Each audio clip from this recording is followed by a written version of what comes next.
Të nërë teleshikuese, selamu alaikum. Mirë se vini në emisionin ton të radhës Pyetjet në Kur'an. Sot do të trajtojmë një tjetër ajet i cili e prek shoqërinë në zemrën e solidaritetit social. Ky ajet, i cili na transferon nga sfera morale në atë të politikave sociale dhe ekonomike, do të vizatoj për ne një hartë e cila do të ndridhe parapri rrugën e shoqërive pra drejt solidaritetit. Bëhet fjalë për ajetin 215 të surës El Bekare, ku Zoti i Gjithësisë thot: "Të pyesin ty çfarë të japin si lëmosh. Thua ju, pra o Muhammed, çfarëdo bamirësie që bëni, ajo le t'u takoj prindërve, farefisit, jetimëve, të varfërve dhe udhëtarve. Çfarëdo të mire që bëni, Allahu e di pra atë." Ne sot, vëllezër nderuar besimtar, do të trajtojmë sfidat sociale që ka lëmosha, gjithashtu edhe pyetje interesante që qarkullojnë në zhargonin e përditshëm, pra a lejohet të bëhet publike bamirësia, e shumë pyetje interesante si këto. Prandaj, le ta dëgjojmë sot mikun e ftuar dhe hoxhën e nderuar Ahmed Kalaja. Hoxhë i nderuar, mirë se erdhët. Mirë se gjetëm, faleminderit. I cili pra do të na japi, besoj, një shtjellim tepër dobiprurës dhe shterus rreth kësaj teme. Atëherë le të nisim nga ana e interpretimit të ajetit.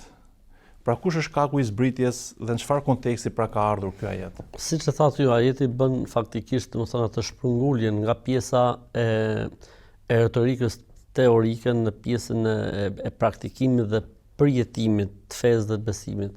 Presupozohet që feja dhe besimi dhe lidhja me Zotin dhe shpresimi i shpërblimit në botën tjetër e bën njeriu në këtë botë më bujar, bën njeriu në këtë botë më fisnik, sepse ai e kupton se faktikisht ajo që mbetet është ajo që japim, ajo që ne harxojmë faktikisht është ose ajo që ne konsumojmë faktikisht është ajo që është harxuar në të vërtetë. Pra krejt e kundërta mentalitetit sot. Ajeti faktikisht ka zbrit në rastin një sahabi, Amr ibn Xhemuh radhiyallahu anhu, i cili ka qenë një sahabi goxha i pasur, por ka qenë dhe në moshë. Dhe ai vjen dhe pyet pejgamberin alayhis salam, thotë: "O pejgamberi i Zotit, un kam shumë pasuri. Si ta shpërndaj këtë pasuri?"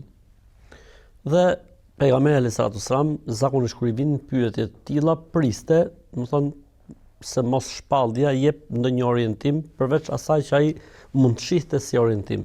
Dhe pa kaluar shumë kohë zbriti ajeti ku Zoti tha: "Yes'alunaka madha yunfiqun." Po të pyesin ty o Muhammed se çfarë të japin, ose nga sa duhet të japin, ose nga cila pjesë e pasurisë duhet të japin. Kul ma anfaqtum min khair. Çdo të mirë që ju e shpenzoni është mirë për ju. Pra dikush jep nga pasuria, dikush jep nga koha, dikush jep nga, le të themi, nga përkushtimi, dikush jep në zgjedhjen pa nuk humb gjokë Zoti, siç thot populli në zhargon e përditshëm. Po, pra asaj që ka thënë Zoti. Mirë, po Zoti bëri një renditje më meritorët ose cilët janë më meritorët që duhet përfitojnë për mirësive tona. Se më meritori për të përfituar prej mirësive tona janë prindërit, njerëzit e afërt, pra ma anfaqtum felil walidaini, për prindërit, pol akrabin, për njerëzit që janë, le të themi, akraballiku, gjaku dhe farefisi, wal yatama, jetimet, wal mesakin dhe njerëzit në nevojë. Pastaj mbyllet ajeti duke thënë Zoti: "Wallahu alim hakim." Dhe Zoti është i gjithë ditur dhe i urtë, pra në çdo gjë që ai ka sjell si rregull dhe si ligje dhe si norma, është ka në to urtësinë e vet. Pra ajeti këtë shkak ka, pra dikush ka pasuri dhe pyeti profetin si, do të thonë, ku marr më shumë shpërblim, dhe vjen përgjigje nga i Madhi Zot. Faktikisht kjo pyetje është bërë dhe në hadithe. Pra ka ardhur dikush tek pejgamberi sa më ka thënë: "O pejgamberi i Zotit, nëse kam 1 dirhem, vetëm 1, ku ta shpenzoj?" Ka thënë: "Për veten tënde." Ka thënë: "Nëse kam edhe 1 dirhem tjetër." Ka thënë: "Shpenzoje për familjen tënde." Ka thënë: "Nëse kam 1 dirhem tjetër." Ka thënë: "Shih më të afërtin dhe më të afërtin." Ose një transmetim tjetër tha: "Për veten tënde, për familjen tënde, për motrën tënde, për vllajën tënd, pastaj më i afërti dhe më i afërti." Pra, domethënë, ideja është që ku është shpërblimi më i madh, sepse njeriu që do të japi normalisht mendon që të marrë shpërblim më të madh ose të arrijë shpërblimin më të madh. qartë. Pra Zoti bën një renditje të prioriteteve. A mund të thoni shkurtimisht kush konsiderohet jetim në Islam dhe kush konsiderohet i varfër? Po. Atëherë Zoti bëri një renditje të prioriteteve. Pra më kryesor dhe më rëndësishme për të përfituar për mirësive tona duhet të jetë familja. Sepse nuk ka sens dhe nuk ka kuptim që ne të bëhemi bamirës me botën jashtë familjes, ndërkohë që njerëzit e familjes tonë apo njerëzit e gjakut tonë të afërt, le të themi, kanë hallë dhe kanë nevojë. Pra ibda bi nafsika wa bi man ta'ul. Filloj një herë me veten tënde, pastaj me familjen tënde. Është fjalë porosi profetike. Kush nuk është halal shtëpit, si është nuk është haram rrugë, është një shprehje popull pak a shumë. Vim tek fjala wal aqrabin. El aqrabin ka dy kuptime. Ka kuptimin akraballiku, pra njerëzit e gjakut, dhe ka për qëllim njerëzit e afërt rreth teje. Pra ne kemi njerëz të afërt që janë fëmijët dhe kemi njerëz që janë të afërt me ne në rastin e bashkëshortes. Kemi rastin që njerëz që janë të afërt me ne, njerëz që kemi koleg dhe njerëz që mund të kemi së bashku në një udhtim. Të gjithë to quhen al-aqrabin, pra njerëz të afërt. Po si më thonë edhe këta kanë klasifikim. Gjaku, fëmijët, le të themi njerëzit e familjes se futet tek prindërit dhe njerëz që mund të kemi koleg në punë ose gjatë një udhëtimi. Pra mbas prindërve, mbas familje vijnë këta. Thot ajeti wal yatama. Al yatama, do të thonë fëmijët jetim që kanë ndruar jetë të dy prindrit ose i kanë ndruar jetë babai. Në këtë rast ky konsiderohet jetim dhe meriton që të shihet me një sy të veçantë. Pra nëse i ka vdekur vetëm një prind, konsiderohet jetim, ë? Po. Okej, dakor. Në Islam thuhet që, do të thonë, nëse çdo fëmijë ka një prind që ka përgjegjësi për të, prindi i jetimit është shoqëria që ka përgjegjësi për të. Pra është gjithë shoqëria e obliguar që të përgjigjet një jetimi, sepse, si më thënë, mbarvajtja e një jetimi është mbarvajtje dhe tregues pozitiv i një shoqërie dhe, do të thonë, defektet apo problematika që mund të ketë një jetim faktikisht nuk tregojnë thjesht problematikat e tij, po tregojnë dhe pasqyrojnë problematikat që ka shoqëria. Për këtë arsye ne në Islam kemi, do të thonë, që profeti ynë Muhamedi alayhis salam ka qenë jetim dhe le të themi më shumti që përmendet në Kur'an është kujdesi ndaj jetimit, do të thonë jetimit është kushtuar rëndësi shumë e madhe, saqë profeti alayhis salam tha, unë dhe ai që kujdeset për një jetim do të jemi në xhenet si këto të dyja dhe bashkoi pejgamberi s.a.s. mes dy gishtave të tij, pra për treguar se ai që kujdeset ndaj një jetimi ka një shpërblim shumë të madh, shumë. Po i varfër, sepse prapë është një pyetje që njerëzit. Nësa fjala mesakin këtu nuk kupton nevojtarët. Ne kemi dy terma në Islam, kemi el fukara dhe mesakin. Fukara, fukarejt ose të varfërit. Ata të cilët plotësojnë dot nevojat e tyre ditore të jetesës. Ndërsa el mesakin janë nevojtarët që faktikisht kanë, por nuk plotësojnë dot nevojat, le të themi, nevojat mesatare të jetesës ose nevojat vjetore të jetesës. Jo varfëri ekstreme, pra. Varfëri, po tu ajeti përmendi nevojtarë dhe nuk përmendi fukaret, që do të thotë, përderisa përmendi nevojtarë do të thotë se fukaret janë brenda. Pra, një i cili ka, atë le të shohë prioritetet, familja, prindërit, gruaja, fëmijët, të shohë gjakun e tij, komshit, njerëzit që janë përreth tij, po edhe kolegët që mund të ketë në punë ose që mund të ketë një rrugtim të caktuar dhe pastaj duhet të shohë patjetër kategorinë e jetimëve, i jepet përparësi i jetimëve dhe pastaj duhet të shohë njerëzit që janë, le të themi, fukaret ose njerëzit nevojtar. Sepse në fund fare këta janë ata të cilët, domethënë, janë shkaku i shpërblimit ton, sepse po mos ishin këta ne ku do ta marrim shpërblimin, pra nuk duhet parë sadakaja si një lloj, le të themi, se çfarë po bëjmë. Faktikisht Zoti po i jep të pasurve një mundësi për të shpërblyer. Kështu që këta janë ata të cilët i ka bërë Zoti sebeb që ne të pasurit të shpërblehemi. Kështu duhet parë gjëja dhe nuk duhet parë se çfarë po bëjmë. Madje thotë që është e drejta e tyre ose pjesa e tyre tek pasuria e juaj. Pra është e tyre, nuk është koncept akoma dhe më. Mbulimi i kësaj shtresë të shoqërisë do thotë, pra mbulimi duke i plotësuar nevojat, duke i mbyllur hallet e tjera, do ta bësh shoqërinë që të rritet cilësia. sepse një shoqëri e cila e ka mendjen tek barku, e cila e ka mendjen se si të plotësojë nevojat ditore, e cila e ka mendjen se si të plotësojë nevojat mujore, nuk ka hapësirë për të pas, le të themi, për të pas objektiva, për të pas synime të larta, domethënë do të mendoj, si më thonë, nga gjoksi e poshtë. Dhe në momentin që kjo pjesë është mbyllur, atëherë shoqëria fillon edhe, si më thonë, sjell frutat më të mira të produktit njerëzor, të mendimit, të arsyetimit e kështu me radhë. Dhe faktikisht, domethënë këtu, domethënë, për këtë arsye Islami po ta shohësh, çu fillim fare pejgamberi Islam i kushtoi rëndësi kësaj pjese, ushqeni të varfrit, pra mos të ketë njerëz që lypin, etj. Gjithë kjo që shoqëria të bëjë një, le të themi, një kapërcim nga nevoja e barkut dhe nevojat, le të themi, ditore, që të shohë, domethënë, që se si mund të ndërtojë një të ardhme, se si mund të ngrejë një të ardhme e kështu me radhë. Nga njëri të bëhet human, pra, ta themi. Në fakt është një risi që sjell Islami dhe pjesa që e konsideron gjithë shoqërinë si një trup i vetëm. Pra dhe sot ne shohim shumë teori dhe ekonomike që thot pra njeriu çdo lloj gjë që bën i kthehet në shoqëri në një farë forme tjetër.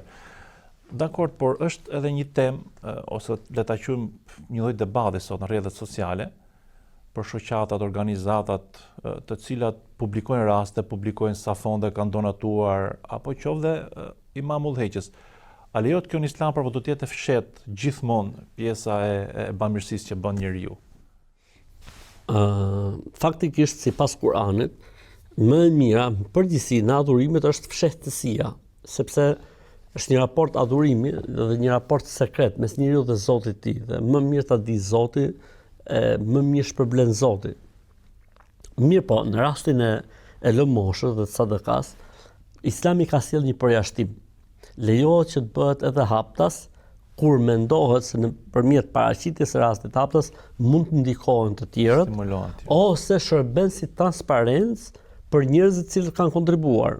Megjithatë, ajo që unë preferoj do të ishte mos të jepen imazhet e njerëzve të cilët përfitojnë. Pra, shqyr Zotit, teknologjia, shkenca, grafika, ka ecur aq lart sa që fytyrat e njerëzve të cilët përfitojnë mund të sfumohen, mund bëhen me hije në mënyrë që mos nesër pas nesër ky njeri do të dalë në rrugë. Pse duhet bëhet i njohur për hallin që pati, ose ky fëmia nesër pas nesër do të rritet, pse duhet nga shokët ndoshta dhe të bulizohet, ky është ai që ka lyp apo që e ka ndihmuar etj. Pra damkosur. Pra, thot Zoti në Kur'an, in tubdu sadaqati فَنِعِمَّا هِي وَإِن تُخْفُوهَا وَتُؤْتُوهَا الْفُقَرَاءَ فَهُوَ خَيْرٌ لَكُمْ. Nëse I shfaqni lëmoshat, keni bërë atë që lejohet, pra lejohet që t'i shfaqni. E nëse I fshihni kur ja jepni të varfërve dhe nevojtarëve, kjo është më e mira për ju. Pra, kemi shumë kohën e pejgamberit sallallahu alajhi wasallam, një rast vin një, le të themi, një fis tek profeti alayhis salam për t'i dhënë besën. Mirë po u pa që ata ishin ekstrem, pra nëse gjendja në atë kohë nuk është se ka qenë Medinja apo gadishull arabik diçka që binte në sy, siç është tani për shembull që bien në sy, le të themi, vendet e gadishull arabik, po në atë kohë ka qenë shumë situatë. Megjithatë, këta njerëz ishin edhe më keq akoma. Dhe kur e pa pejgamberin sallallahu alajhi wasallam gjendjen e tyre u bë keq. I thirrri njerëzit në xhami dhe filloi pejgamberi sallallahu alajhi wasallam t'u fliste njerëzve për mirësinë e dhënies së sadakas. Dhe njerëzit, domethënë, shihnin ata, shihnin profetin dhe u bë një gjendje, si më thon, kështu pauze, asnjë lëvizje. Njëri u çua dhe shkoi në shtëpi, solli, le të themi kështu, një prehër me hurma dhe derdhin mes xhamisë. U çu një tjetër solli ca rroba, u çu një tjetër solli grur, u çu deri thot sa u bë thot në xhaminë e profetit alayhis salam si një kodër e madhe me ndihmat dhe ushqimet që solli njerëz. Tha pejgamberi alayhis salam, cili do që bëhet sebeb për një të mirë, ai do të marrë shpërblim, po edhe çdo njeri që ndjek rrugën e tij, dhe kushdo që bëhet sebeb për një të keqe, do të marrë ndëshkim, po edhe çdo kush që bëhet sebeb për të ai u bë shkak, domethënë që ai të ndjekë rrugën e tij. Pra, do të thonë Stimulusin këtë profeti alayhis salatu wassalam, do të thonë e ka nxitur dhe nuk tha ai gjë se do ta jap sheuraz e tij. Përkundrazi e lejoi një gjë të tillë. Pra njerëzit janë të çuditshëm. Dikush merret me një bamirësi, merren me faktin, jo po pse bëhet haptas, o zotëri, ai njeriu për shembull le themi po bëhet me shtëpi. Fakti që ky njeriu po bëhet me shtëpi është më e rëndësishme se sa u dha haptas apo u dha fshehurazi. Fakti që ky njeri po kryen një hall operacion është më e rëndësishëm se sa fakti u bë haptas apo u bë fshehurazi. Pra këtu bëhet fjalë për jetë njeriu, këtu bëhet fjalë për strehim, për jetë njerëzish, bëhet fjalë për dinjitet njerëzor. Një njeri i cili s'ka shtëpi është shumë, do të thonë, ai si do të dalë, si do të jetojë, do të thonë merr mend çfarë mund të pritet për një familje e cila nuk ka një strehim mbi kohë, apo një njeri i cili ka fëmin, le të themi për operacion, apo prindin për operacion, apo vllajën për operacion, apo motrën për operacion dhe nuk ka zgjidhje çfarë do të bëj. Pra ne duhet të shohim gjërat, do të thonë me seriozisht, bëhemi serioz se sa. Jo vetëm kaq, po përderisa përfitimi është tek të varfrit, në fund fare Islami ka bërë një lloj tolerance, le të themi. Po le të dalë haptas, çfarë problemi ka? E rëndësishme është mos ketë njerëz që vuajnë. E rëndësishme është mos ketë njerëz që kanë halle. Pra vetë Islami ka lënë një lloj tolerance përderisa përfitimi është tek të varfrit. Dhe ne këtë faktikisht e shohim në situata të tjera. Për shembull, kur bëjmë llogarinë e zakatit, thuhet aty çfarë është më e dobishme për të varfrit. Lejohet që të jepet zakati një vit para apo 2 vite para. Zakatin do të jap në Ramazan për shembull. Ndodhi rast, a mund ta nxjerrë 6 muaj përpara, mund ta nxjerrësh 6 muaj përpara, mund ta nxjerrësh 1 vit përpara. Pse? Se çfarë është më dobishme për të varfrin. Nëse unë i bëj llogaritë fikse, do të ndali një shumë, le të themi X, ama nëse unë ja fus me hamendje dhe me një mesatare, do të dalë një shumë më e madhe sa shuma fikse. A lejohet të përdor këtë shumën me mesatare, lejohet të përdor shumën. Po pse? Sepse është më e dobishme për fukarit. Pra i thyen rregullat. Pra thyen rregullat, sepse këtu për këtë arsye unë tash domethënë, në momentin që ti e nxjerr njëu nga halli dhe sikleti, do thotë që jo vetëm që e ke nxjerr nga halli dhe sikleti, por ti e ke liruar atë dhe mendërisht. Pra e ke bërë atë që të mendoj për gjëra të tjera dhe jo të mendoj se si do të mbylli muajin apo se si do të mbylli ditën, siç ndodhi në disa raste. Qartë, po dhe shëshohen hendeqet ose le të themi aktet kriminale, vjedhjet, sepse fundfare njeriu absolutisht të janë efekte dytësore, pastaj pra kemi efektin e shpërblimit tek i madhi Zot, që Zoti i Madh kur ti jep takon beson dhe nuk mbaron ndonjëherë. Domethënë kur ti jep për hatër të Zotit, Zoti e ka premtuar në Kur'an yukhlifuhu. Çdo thot fjala yukhlifuhu, Zoti e ripërtërin atë, ose siç tha pejgamberi sa nuk nuk varfërohet njeriu nëse jep, ose siç është hadithi që thot, çdo ditë sa herë që lind dielli, 2 melek, 2 engjëj zbresin tokë dhe thonë Allahumma a'ti munfiqan khalafa wa a'ti mumsikan talafa. O Zot, jepi kujt jep dhe mbaje dorën, pra mbaje furnizimin ndaj atij që mban dorën. Pra, domethënë e sa transmetimi kaq për vlerat e sadakas edhe të lëmoshës. Kështu që për të dalë në një përfundim, lejohet që të shfaqet, lejohet që të bëhet haptas kur mendohet njëra për 2 gjërave, ose fakti që mund ndikojnë të tjerët dhe të kontribuojnë, ose fakti që ka nevojë për transparencë. Sepse unë me vërtet ti kam sjell ty lekët, po unë nuk e di se çfarë ke bërë ti me lekët e mia. Dhe në momentin që ti e paraqet, atëherë ti tregon se ku kanë shku lekët e mia dhe është normale që njeriu të di se çfarë është bërë me paratë e tij, është tepër normale. Kështu që njerëzit që shkruajnë rrjetet sociale, le të lejnë komente dhe të fillojnë të japin informacion më mirë. Sa kur bën koment më mirë fut diçka. Qoftë dhe pak. Bukur. Është një tjetër temë, prap, që është e diskutueshme, por besoj më shumë kjo është në vendet arabe. Pra ka disa shtete islame që me paratë e zakatit i kanalizojnë në donacione për arsimin, për shëndetësinë, për investime publike që i shërben jetës qytetarëve. Pra, a mund të përputhet kjo, pra ka ndryshuar, dikush thotë ka ndryshuar dhe kohrat, a futet dhe kjo pjesë domethënë?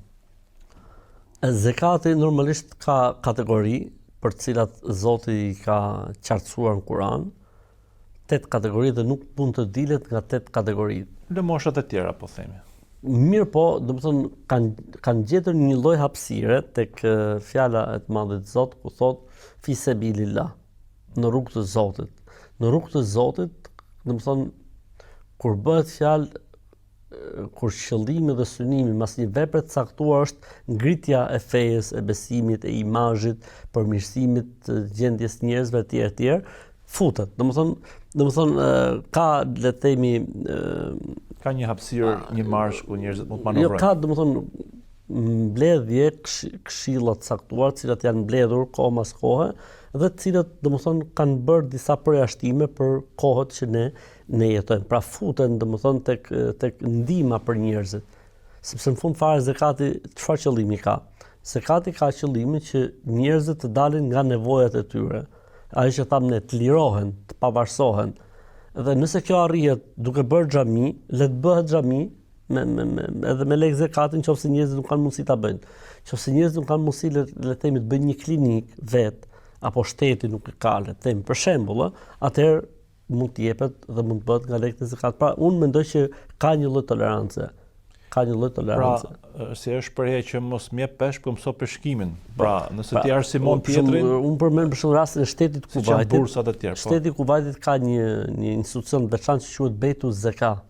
Duket se është lideri botror i bamirësisë, është shpallur. Po, është shpallur lideri botror i bamirësisë, i humanizmit. Ajo që është interesante, ata kanë dy funksione. Flas për Beitu Zeka.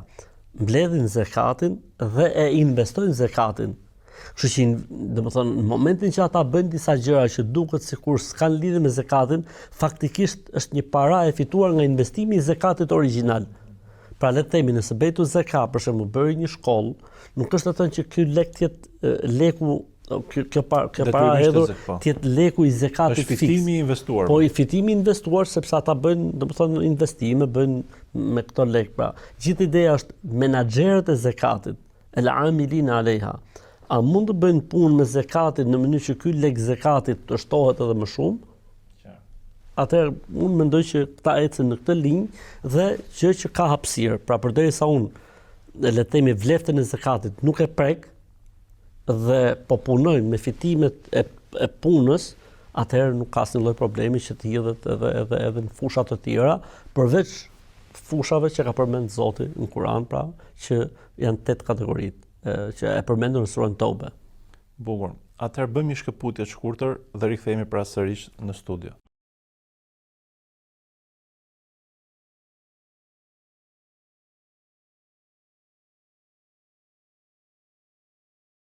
Ja pra kur rikthyem sërish në studio. Atëherë hoxhë nderuar, ne zakonisht në debatet apo diskutimet që kemi njëri tjetrin, sidomos besimtarët, fund fare themi Zoti e di më së miri. Në këtë rast është Zoti ai që thot, Zoti pra e di më mirë, pra është i gjithditur, është edhe i urtë. Kush është urtësia në këtë pjesë? Urtësia është se njeriu nganjëherë kur bën bamirësi, nuk është se e merr feedbackun pozitiv. Zoti thot, Zoti e di se çfarë keni dhënë, nuk ka problem. Pra mos prisni që njerëzit t'ua dinë, e di Zoti. Sa bukur. Pra se thosh e kultivon, siç është dhe hadithi bimës. Dhe Zoti është i urtë. Pra, sikur më thënë, Zoti e din Zoti pse po thot prindrit të afërmit, jetimët, varfrit dhe vojtarët. Pra ka një urtësi Zoti në këtë gjë. Pra, le të themi për shembull, çfarë mund zbulojmë ne nga kjo urtësia? Në fund fare, njeriu kush është ai që e do më shumë se sa veten e vet? Prindi i tij. Atëherë Zoti renditi prindin. Ku ka si gjaku? Për çdo hall, për çdo nevojë, ne çfarë bëjmë? Mbledhemi si fis, mbledhemi si gjak. Atëherë prandaj vuri. Pastaj renditi jetimin. Pra jetimi është më parsori në momentin që dalim nga rrethi i ngushtë. Pse? Sepse se ka këtë që kemi ne, farefisën e familjes. Ka farefisën e gjakun që kemi ne. Pastaj vjen pjesa tjetër, pra kjo renditje që Zoti ka bërë ka urtësinë e vet. Pra ka brenda urtësi, pra njëri i cili mediton e kupton se prit. Kjo lloj renditje që ka bërë Zoti gjës është shumë e rëndësishme. Edhe një gjë tjetër. Fakti që Zoti kur dikush ka thot jep, kjo është një urtësi tjetër në vete, sepse njeriu është i prirur, edhe pse ka, është i prirur që mos t'japi. Zoti thot jo, nëse ke jep. Pra mos e mbaj Se di Zoti urtësinë, po. Ajo që thamë ne më herë, duke thënë faktikisht ti ke ruajtur e duke mbajtur faktikisht ti ke humbur, sepse ajo që ti ke mbajtur o do ta konsumosh dhe në thonjza është humbje, o do t'ja lësh trashëgimtarëve dhe në thonjza është një humbje, në thonjza sepse nuk është humbje, po themi me fjalë. Kështu që pra arjeti ka urtësinë e vet brenda dhe gjë tjetër shumë interesante, një urtësi tjetër që po më vjen tani në mendje, është fakti që profeti alayhis salam për çdo lloj situate ka qenë i orientuar nga Zoti. Pra kemi shumë herë në Kur'an që thuhet të pyesin dhe vjen përgjigje nga i Madhi Zot. Kështu që domethënë ka urtësinë e vet gjëja dhe ka çdo gjë me dijen e Zotit edhe me urtësinë e Zotit. Pra njerëzit paguajnë, se zakonisht pasurit paguajnë taksa, me do mos çdo lloj sistemi, pra mos harrojnë edhe pjesën e taksave hyjnore që siç thot Zoti, mu më gjen ke i varfri, ke nevojtar. Nuk krahasohet, nuk krahasohet. Pra mos dim se në ato lekse në mënyrën se si nuk humbasën. dhe në sasinë se si kërkohet, po edhe në mënyrën se si duhet klasifikohet dhe kush janë meritorët, pa ka një dallim shumë të madh. Është dhe një pyetje që besoj se vlen, domethënë që përcillet, pra njerëzit duket sikur nga le të themi arsyeja ka lënë justifikim. Pra thot, unë nuk e çoj dot thot paran ke filani sepse është përtac nuk punon ose pin cigare, pra i gjejmë çdo ditë ose pin alkol, ose lumbixhoz. Lumbixhoz. Në fakt çfarë ka fëmia fjala bie që këtë rast vun, si veprohet ato raste. Faktikisht në situata të tilla është mirë që personave në fjalë mos u jepet gjë, po për shembull le të blehen ushqime ose rroba për familjen e tij, për fëmijët e tij. Pra nëse ne për shembull është bërë pyetje mua për shembull, thotë si ta ndaloj djalin nga bixhozi, për shembull, ose vllajën si ta ndalojmë nga bixhozi. Mos i lëni lek në dorë, i kam thënë unë. Pra ka njerëz cilët abuzojnë, ka njerëz cilët le të themi me pasuri që ju jepet përfitojnë haram, ose janë njerëz le të themi parazit. Po ne kemi të bëjmë me familjen e tyre. Se mund të letë, i harxojnë kot i shpërdoren para domosdoshmë. Ose shpërdorues. Mirë, gjithë problemi është tek fëmijët e tij ose tek familja e tij. Domethënë çfarë kanë ata për fajt të këtij. Atëherë unë mendoj që në këtë rast ju ofrohen atyre ushqime ose ju kërkohet një listë për nevojat që kanë dhe ju ofrohet diçka. Pra mos t'i lejmë këta të vuajnë për shkak të paudhësisë që ka le të themi kryefamiljari. Pra ti kthim në të mirë materiale shpërblim e natyrë. Pra mos t'i japim kesh, sepse ai ndoshta abuzon. Po, fiks. Por këtë nuk ka ku e shet, thjesht do ta konsumojnë në përditshmërinë e vet. Ka dhe gjë interesante, ka njerëz që kur i thu do t'i jap ushqime nuk pranojnë. Dhe ti ke shpëtuar, ka njerëz që ti thosh, vjen lyp diçka ose merr diçka për të marrë diçka. Thotë çfarë do t'i thotë, s'kam lek me ble bukë. Hajde i marrim bukët bashk. Ta blejmë. Jo thotë u ndesha lekët. Po. Aty pra ti e teston pak a shumë edhe e kupton se për çfarë duan realisht ato para.